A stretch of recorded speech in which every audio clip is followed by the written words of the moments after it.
नमस्कार दोस्तों, स्वागत करते हैं आप सभी का आपके हमारे चैनल पर।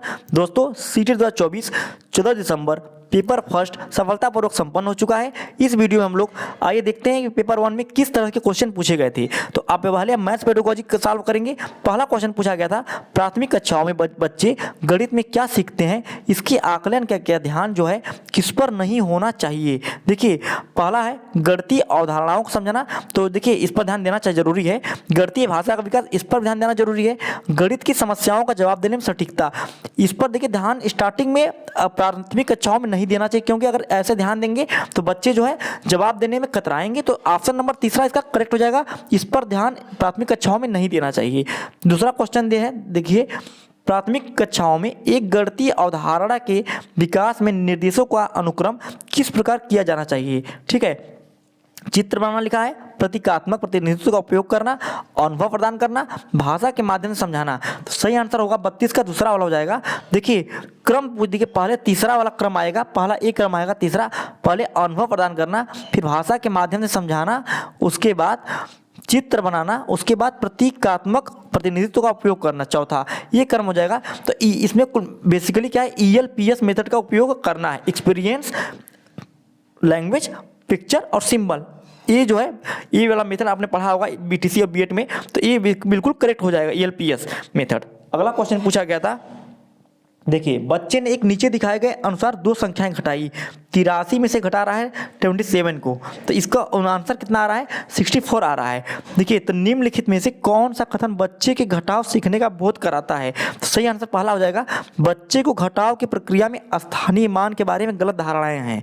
तो बिल्कुल, अगर उसको स्थानीय मान की समझ अभी तक डेवलप नहीं हुआ है, इसीलिए वो इस तरह का घटाना कर रहा है। दोस्तों, आपसे रिक्वेस्ट है, चैनल पर नए हैं सब्सक्राइब करिएगा, वीडियो अच्छा लगे लाइक कर जाइएगा। दोस्तों CDP का जो पेपर फर्स्ट का मैंने पूरा वीडियो बनाया है, तो आप उसको भी चेकआउट कर सकते हैं, CDP का। और पेपर 2 का भी साइंस मैथ्स का पेपर और CDP का मैंने हल करवाया है, तो आप उसको भी चेकआउट कर सकते हैं।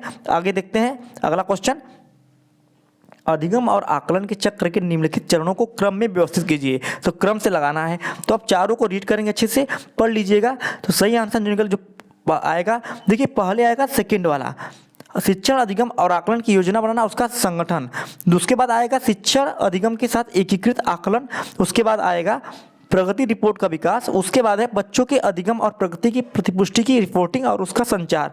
तो ये जो क्रम होगा, ये बिल्कुल 3 2 1 3 4 ऑप्शन नंबर जो है बिल्कुल पहला वाला ही करेक्ट हो जाएगा इसमें।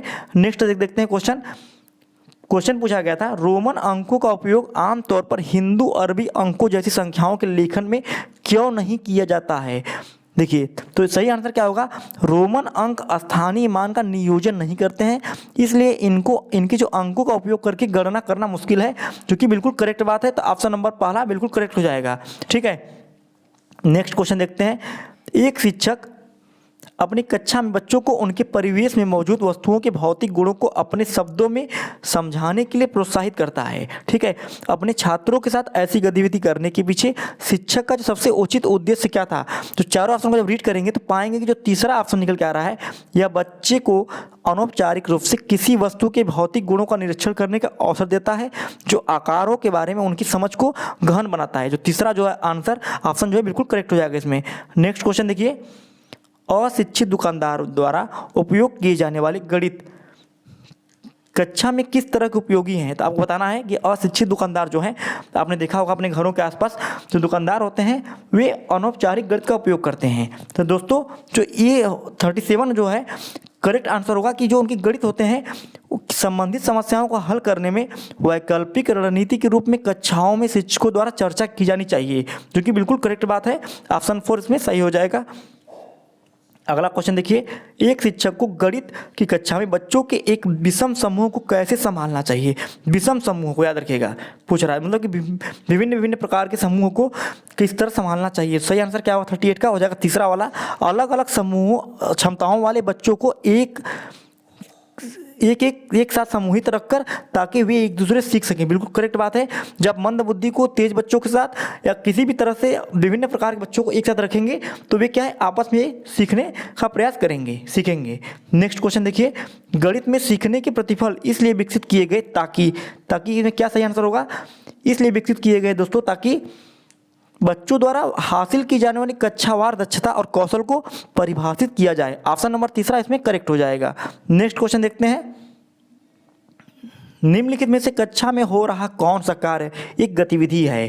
तो चारों ऑप्शन जब रीड करेंगे तो पाएंगे कि चौथा वाला देखिए, बच्चों का अन्वेषण में लगाना। बच्चों को अगर इंगेज कर देना एक्सप्लोरेशन में, नई चीज़ खोजने में, तो निश्चित रूप से एक गतिविधि आप करा रहे हैं। नेक्स्ट क्वेश्चन देखते हैं 41, बच्चों के बीच गिनती के कौशल को विकसित करने के लिए निम्नलिखित में से कौन सा पूर्व संख्या अवधारणा के रूप में सीखने के लिए आवश्यक नहीं है। पूछा है आवश्यक नहीं है, सही आंसर होगा तीसरा वाला, संख्या नाम यादृच्छिक रूप से पढ़ना, मतलब रिसाइटिंग नंबर नेम्स रैंडमली। कोई नंबर आप रैंडमली क्या है रिकॉल कर रहे हैं, तो ये क्या है कि संख्या निश्चित रूप से अवधारणा कॉन्सेप्ट को हमने सीख नहीं रहे हैं, पढ़ा नहीं रहे हैं। तो ऑप्शन 3 इसका करेक्ट हो जाएगा। नेक्स्ट क्वेश्चन देखिए, क्वेश्चन नंबर 42, एक बच्चे से यह पूछने पर कि क्षेत्रफल क्या है, बच्चे से पूछा गया क्षेत्रफल क्या है, तो उसने लंबाई गुणे चौड़ाई उत्तर दिया। क्षेत्रफल की अवधारणा के बारे में, बच्चे की समझ के बारे में आप क्या कह सकते हैं दोस्तों, तो निश्चित रूप से बच्चे ने किसी भी बंद आकार के क्षेत्रफल का सामान्य विचार को आयत के क्षेत्रफल के रूप में उपयोग किया है। क्योंकि दोस्तों आयत का जो रेक्टेंगल का क्षेत्रफल होता है लंबाई गुणे चौड़ाई होता है, तो आपने क्षेत्रफल के बारे में पूछा तो वो कह रहा है कि लंबाई गुणे चौड़ाई, तो निश्चित रूप से वो किसी भी तरह के क्षेत्रफल को समझ रहा है कि आयत है और उसकी लंबाई चौड़ाई को बता रहा है। ठीक है, आगे बढ़ते हैं, अगला क्वेश्चन देखते हैं 43, गणित सीखने के संबंध में निम्नलिखित में से कौन सा कथन सत्य है। ठीक है, तो देखिए गणित सीखने के लिए कठिन विषय है, ये तो बिल्कुल सत्य नहीं है।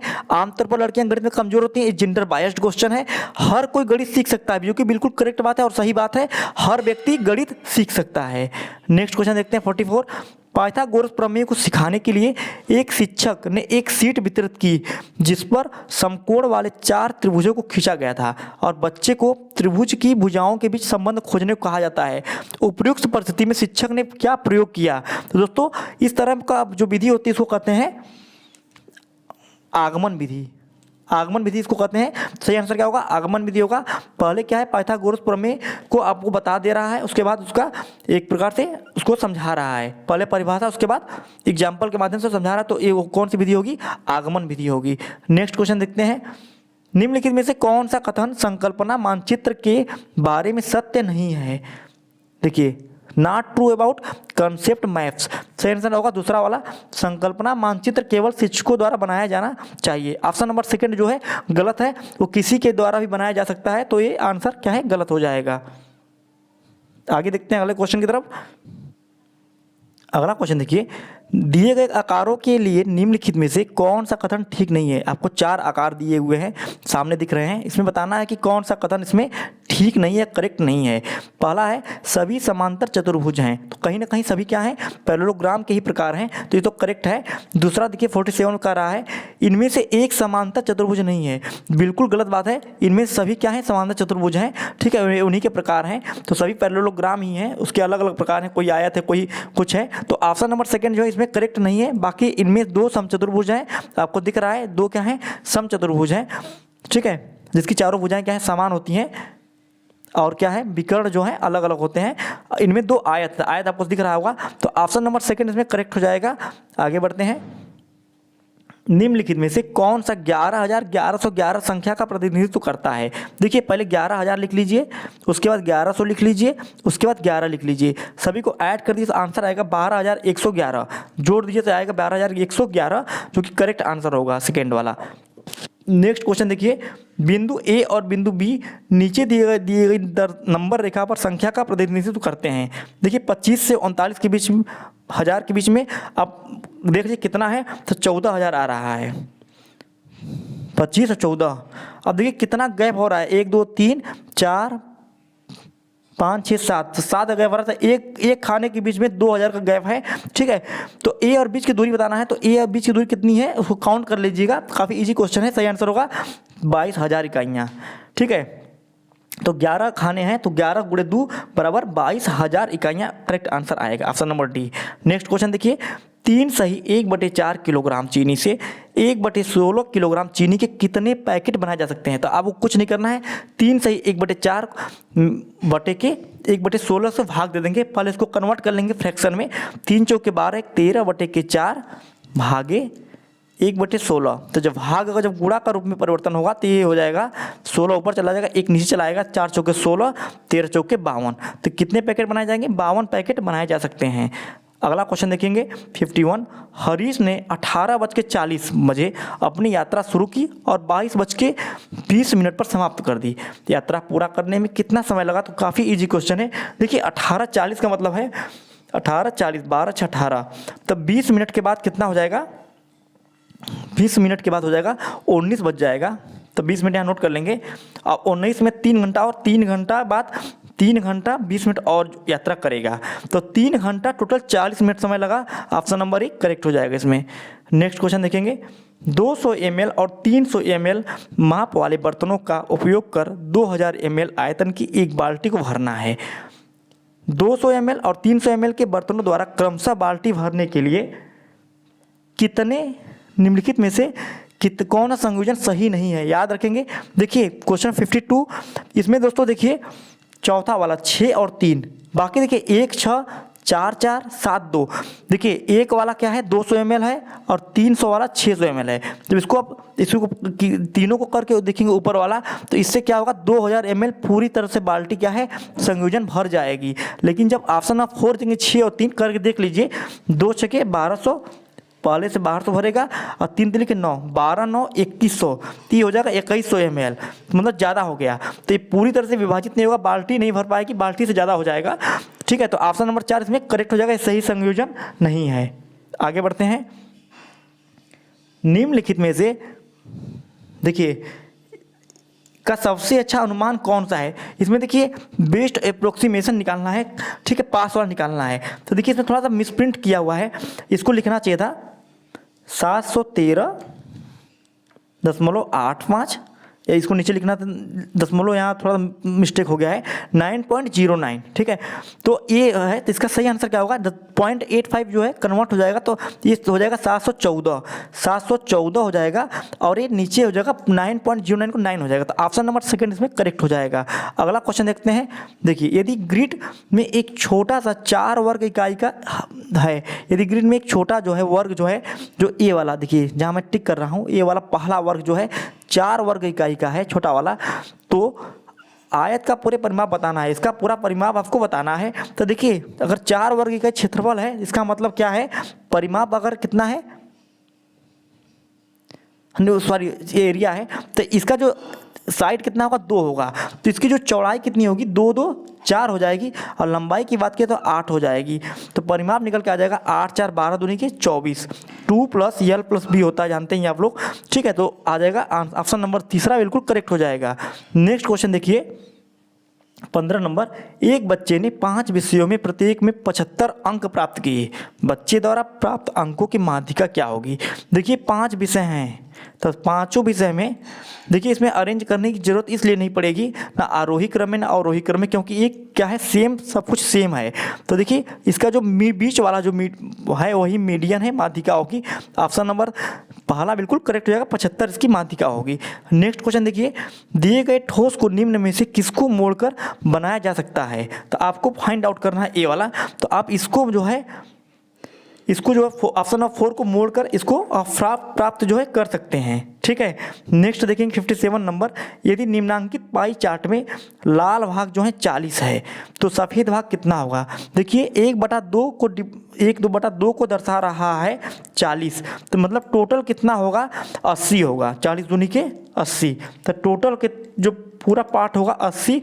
तो लाल सफ़ेद भाग पूछा है, सफ़ेद भाग कितना है 1/8 है, तो किसका 1/8 है 80 का, तो कितना हो जाएगा 10। ऑप्शन नंबर 2 करेक्ट होगा 10। नेक्स्ट देखते हैं क्वेश्चन, निम्नांकित ठोस आकार का निरीक्षण करना है, इनमें से कौन सा दिए गए ठोस का ऊपरी सतह का दृश्य होगा? तो 58 सही आंसर होगा, तीसरा वाला ये बिल्कुल करेक्ट हो जाएगा। ठीक है, तो इस तरह से फाइंड आउट करेंगे इसको, ये वाला बिल्कुल करेक्ट हो जाएगा। आगे बढ़ते हैं 59 की तरफ। निम्नलिखित में से किसकी लागत अधिक है? पहला है 250 रुपया प्रत्येक पैकेट वाले 200 पैकेट, और दूसरा है 250 रुपया प्रत्येक वस्तु के 20 दर्जन। तो पहला दूसरा बराबर है, गणना नहीं की जा सकती है, तो इसमें दोस्तों गणना नहीं की जा सकती है। ठीक है, नेक्स्ट देखते हैं, लास्ट क्वेश्चन है मैथ्स का। तो एक एक एक एक देखिए, एक माइनस एक प्लस एक माइनस एक इस तरह लिखा हुआ है का सम संख्यक पदों का योग कितना होगा, तो ये क्या होगा, 0 आंसर आएगा। एक प्लस, देखिए इसमें एक माइनस एक प्लस एक माइनस एक सम संख्या तक दिया हुआ है, मतलब कोई संख्या क्या है, एक सम संख्या तक गया है तो आंसर आ जाएगा 0, सभी कट जाएंगे तो करेक्ट आंसर होगा 0। दोस्तों वीडियो कैसा लगा कमेंट में बताइएगा, मिलते हैं नेक्स्ट वीडियो के साथ, तब तक के लिए सब्सक्राइब करिए दोस्तों, लाइक करिए। नेक्स्ट टॉपिक के साथ मिलते हैं। जय हिंद जय भारत।